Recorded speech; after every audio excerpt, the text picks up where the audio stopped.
Hi guys, ये video से आप लोगों का chances of getting the examination in audit will be increased. Jain 26 exam के लिए अभी 51 डेज के करीब बाकी है और हम लोग यही प्लान करेंगे कि हम लोग उस 51 डेज को कैसे ऑप्टिमली यूज करेंगे और उसको प्रॉपर्ली यूटिलाइज करेंगे। ठीक है, मेरा नाम है Gaurav Sahu. I scored examination in audit in September 24 attempt और ये वीडियो में हम लोग वही डिस्कस करेंगे कि कैसे क्या क्या होता है। मैं ये पूरा लिख के लाया हूँ। ठीक है, मैं एक फोटो भी इधर अटैच कर दूंगा। पहले तो आप लोगों को ये देखना पड़ेगा कि जैसे मैं जो प्लान करता था मैं जब भी जनवरी का अगर मेरा सितंबर में एग्जाम होगा, मैं कभी भी एग्जाम का जो मंथ है मैं कभी भी उसको पकड़ता ही नहीं, क्योंकि मुझे लगता है कि जब भी आपका एग्जाम का मंथ होगा ना तो आपको उतना वो होगा नहीं कि आप उस मंथ पे भी सब चीजों को रिवाइज कर पाओ। ठीक है, तो आप सितंबर जनवरी का मंथ को छोड़ दो। आपका आया दिसंबर और नवंबर। दिसंबर और नवंबर ये दोनों मिला के टोटल करीब करीब 45 डेज के करीब बाकी है। तो हम लोग इसको कैसे प्लान करेंगे? इधर दो चीजें हो सकता है, या तो आपका सिलेबस कंप्लीट है या तो नहीं है। सिलेबस कंप्लीट अगर नहीं है तभी क्या करो, पहले तो जितना जल्दी हो सके सिलेबस कंप्लीट करो। ये मतलब सबसे मेन है भाई, सिलेबस ही कंप्लीट नहीं होगा ऐसे नहीं हो सकता। ठीक है, ये बहुत कम होता है कि आप मतलब ऐसा हो कि आप सिलेक्टिव स्टडी करो कि ये चैप्टर पढ़ूंगा ये चैप्टर नहीं पढ़ूंगा तो आपका हो जाएगा, ऐसा नहीं होता। आप कोशिश करो कि जितना ज्यादा चैप्टर्स कवर कर पाओ उस उतना अच्छा।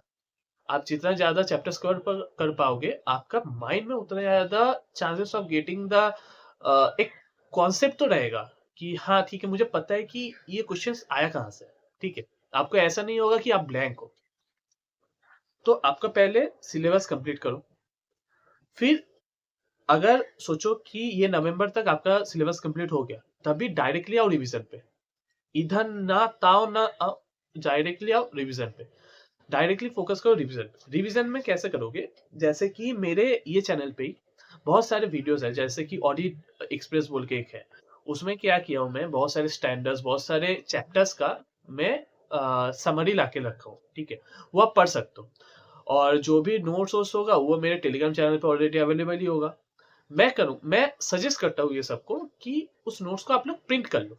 ठीक है, वो नोट्स आप लोग प्रिंट कर लोगे तो आपका ही सुविधा होगा कि आपको याद रखने का। ठीक है, फिर क्या है कि आप रिवीजन कर लो या तो, और आपको पीडीएफ भी मिल जाएगा रिवीजन का नोट्स का, तो आप पीडीएफ से भी पढ़ सकते हो। जैसे कि सोच लो कहीं जा रहे हो तो वो जो जर्नी है उस टाइम पे आप ऑडिट का पढ़ सकते हो, आप लोग पीडीएफ आपको मिलेगा तो। फिर क्या है, जैसे कि एक चीज कर सकते हो आप लोग कि जैसे आप सोचो कि चैप्टर नंबर 2 पढ़ रहे हो या फिर चैप्टर नंबर 4 पढ़ रहे हो, तो चैप्टर नंबर 3 अगर आपका जो भी प्रीवियस चैप्टर जो हुआ है जो ऑलरेडी खत्म हो चुका है आप रिवीजन कर चुके हो, उसको आप लोग और एक बार रिवाइज कर लो। जैसे कि चैप्टर नंबर 4 पढ़े तो चैप्टर नंबर 3 को फिर से एक बार रिवाइज कर लो। तो क्या होगा कि थोड़ा थोड़ा वो ऑलरेडी आप रिवाइज कर चुके हो, तो जब भी चैप्टर 4 पढ़ते पढ़ते आप बस उसको अगर एक बार जस्ट ऐसे गो थ्रू भी कर लो ना, तो वो माइंड पे चलते रहेगा। तो आपको कहीं ना कहीं ये पता चलेगा कि हाँ मैंने ये किया है। ठीक है, ये माइंड को एक कॉन्फिडेंस आएगा कि हाँ मैंने ये किया है, तो ये पूरा नया नहीं है। ठीक है, और कोशिश करो अगर आपका टाइम हुआ तो ही, अगर आपका टाइम हुआ तो ही जो एमटीपीज है पिछले 2-3 अटेम्प्ट का भी एमटीपीस और आरटीपीस एक बार पढ़ लो, गो थ्रू कर लो। अगर आप मतलब आपके पास टाइम है, आपके पास आपको लगता है कि मैं दे सकता हूँ, तभी तो आप ऐसे एग्जाम भी दे सकते हो उसके थोड़ा बहुत कि खुद से ही लिख के खुद से एग्जाम दे दे। बाकी मैं बोलूंगा अगर आपके पास उतना टाइम कंस्ट्रेंट है कि भाई नहीं हो रहा है, तो आप रिवीजन में मेनली फोकस करो कि जितना ज्यादा हो सके रिवीजन करो, जितना अच्छे से हो सके। ये नहीं कि बस पढ़ रहे हो, क्योंकि अभी जैसा क्वेश्चन आ रहा है ना, तो वो बहुत हद तक प्रैक्टिकल टाइप का क्वेश्चन आ रहा है। तो आप अगर चाहोगे, और अभी आईसीए ऐसा हो सकता है कि और भी ज्यादा प्रैक्टिकल टाइप का क्वेश्चन आ जाए, जब तक आप कॉन्सेप्चुअल क्लैरिटी नहीं होगा आपका तब तक वो होगा नहीं। तो ऐसे करो कि थोड़ा मतलब जितना हो सके एमटीबी और आरटीपी को रिवाइज करना स्टार्ट करो। ठीक है, अभी बात आगे जो जिसका सिलेबस कंप्लीट है, ये हो गया जिसका सिलेबस कंप्लीट नहीं है उसका। सिलेबस कंप्लीट होने से आपका एक फायदा होगा कि आपको ऑलरेडी आप एक बार पढ़ चुके हो वो चीज को, ठीक है। फिर क्या है, अभी जैसे ही सिलेबस का अभी 45 डेज के करीब है, आप स्टार्ट कर दो रिवीजन। कोशिश करो कि 15 दिन में, अभी देखो अभी आपके दूसरे सब्जेक्ट्स भी है, मैं बोल रहा हूँ कोशिश करो कि पहला जो 15 दिन है उसमें आपका एक बार पूरा सिलेबस का रिवीजन हो जाए, पूरे ऑडिट का। तो आपको बचा रहेगा दिसंबर का 31 डेज। इसमें क्या करोगे आप कि अगर आपका वो मतलब कैपेसिटी है, तो आप हो सके तो आप पेड जो टेस्ट सीरीज होता है ना वो ले लो।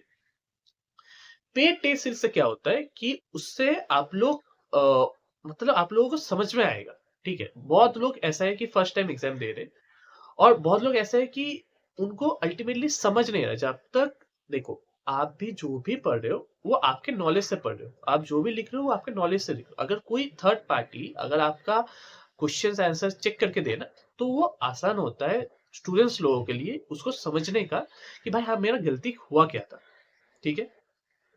ये होगा।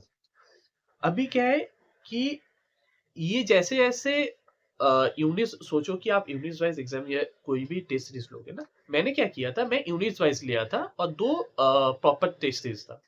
तो यूनिट वाइज जब भी लोगे तो आप वो पूरा पढ़ना, क्योंकि आप जब भी एग्जाम देने जाओगे वो आप पूरा पढ़ के ही जाओगे।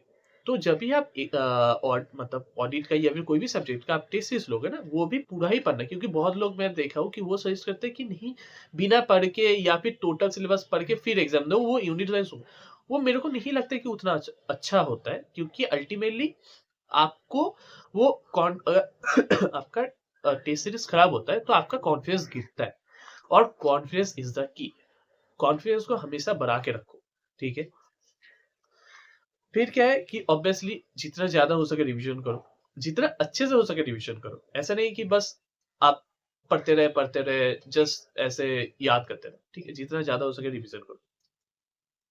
फिर क्या है कि जितने भी सारे एमटीपीस हो गए, आरटीपीस, क्योंकि आपका जितना भी ज्यादा एग्जाम लोगे ना, तो आपको कहीं ना कहीं वो पता चलेगा कि हाँ भाई लिखना कैसे, ठीक है। और जितना आप एग्जाम दोगे उस हिसाब से आपको ये भी पता चलेगा कि जो आप पढ़ रहे हो और जो लिख रहे हो उसमें कितना अच्छा। क्योंकि बहुत लोग ऐसे होते हैं कि दिमाग में सोचते एक, लेकिन उसको प्रॉपरली लिख नहीं पाते। तो वो प्रॉपरली लिखने का भी तरीका आपको पता लगना चाहिए, ठीक है। और मैं ऐसे भी अभी बहुत सारे ऐसे वीडियोस ला रहा हूँ, ठीक है। जैसे मतलब लिखने का नहीं बट रिवीजन के लिए, जैसे और है कि बहुत बार बहुत जितना ज्यादा हो सके रिवीजन करो। जैसे कि मैं अभी बहुत सारे वीडियोस ला रहा हूँ, जैसे हम लोगों का चैनल पे बहुत सारे स्टैंडर्ड्स के वीडियो है। अभी थोड़े दिन पहले मैं बैंक ऑडिट का वीडियो लाया था, वो कंप्रेहेंसिव था। फिर अभी चैप्टर नंबर 3 का वीडियो हो रहा है, ठीक है। वो क्या है, चैप्टर नंबर 3 को एक ओवरऑल प्रैक्टिकली आपको समझने का, अगर आप वीडियो देखोगे ना आप प्रैक्टिकली समझ पाओगे कि भाई अल्टीमेटली चैप्टर 3 क्या है और सारे स्टैंडर्ड्स क्या है। अभी दूसरा वीडियो आएगा चैप्टर 2 का, चैप्टर 3 का दूसरा पार्ट आएगा, उसमें पूरा चैप्टर खत्म होगा। तो ये क्या करो, आप ये सारे वीडियोस देखो। मेरा अगर नहीं देखोगे, दूसरा किसी फैकल्टी के देखो, बट देखो वो टोटल देखो कि कैसे क्या होता है, ठीक है, कैसे रिवीजन होता है। और मैं बोलूंगा कि अभी अगर होगा आपको कि थोड़ा सा ज्यादा फोकस करो कि भाई बाहर नहीं जाना है, घूमने नहीं जाना है या फिर ऐसा। क्योंकि अल्टीमेटली क्या होता है ना कि मैं नहीं बोल रहा हूँ कि आप एकदम घर पे बंद हो जाओ या फिर ऐसा। बात क्या होता है कि जब भी आप मतलब एक एक लिमिट तक सही होता है, ठीक है। जब भी आप घूमते फिरते रहोगे या फिर उतना लाइटली लोगे, तो दिक्कत क्या होता है कि आपका आप जो फोकस दे रहे हो ना, क्योंकि जैसे मेरा होता है कि मेरे को एक फ्लो चाहिए, ठीक है, कि भाई मैं ये पढ़ते रहो, फिर जैसे ही मेरा एक फ्लो खत्म होता है, तो वो बीच में ना उसको वो फ्लो को लाने में फिर से वो दिक्कत आ जाता है। तो आप क्या करो, ये ये पहले फ्लो लाओ, ठीक है। फ्लो लाके और ऐसा नहीं करो कि बीच में अचानक, हाँ ब्रेक का जरूरत होता है, ब्रेक लो, लेकिन ऐसा भी नहीं लो कि भाई लगातार आप बहुत टाइम तक ब्रेक लीजिए, ठीक है। और ऐसे तो मेरे टेलीग्राम चैनल है, तो आप कुछ भी अगर आपको प्रॉब्लम हुआ कुछ भी हुआ तो आप डिस्कस कर सकते हो। और मैं और भी ये सारे ऐसे सारे वीडियो लाते रहूंगा। अगर आपको कोई भी और वीडियोस का चाहिए, जैसे पूरे सारे चैप्टर्स का हो गया, फिर कोई भी ऑडिट के कोई भी चैप्टर्स का एक्सप्लेनेशन वीडियो चाहिए या फिर कोई चैप्टर्स का आप लोगों को ऐसा चाहिए कि आप मुझे ये समझना है, ये वीडियो चाहिए, तो आप मुझे कमेंट कर सकते हो। मैं ऐसे भी वीडियोस लाते रहूँगा और आप लोग कमेंट करोगे तो मैं वही वीडियो लाऊँगा। बाय।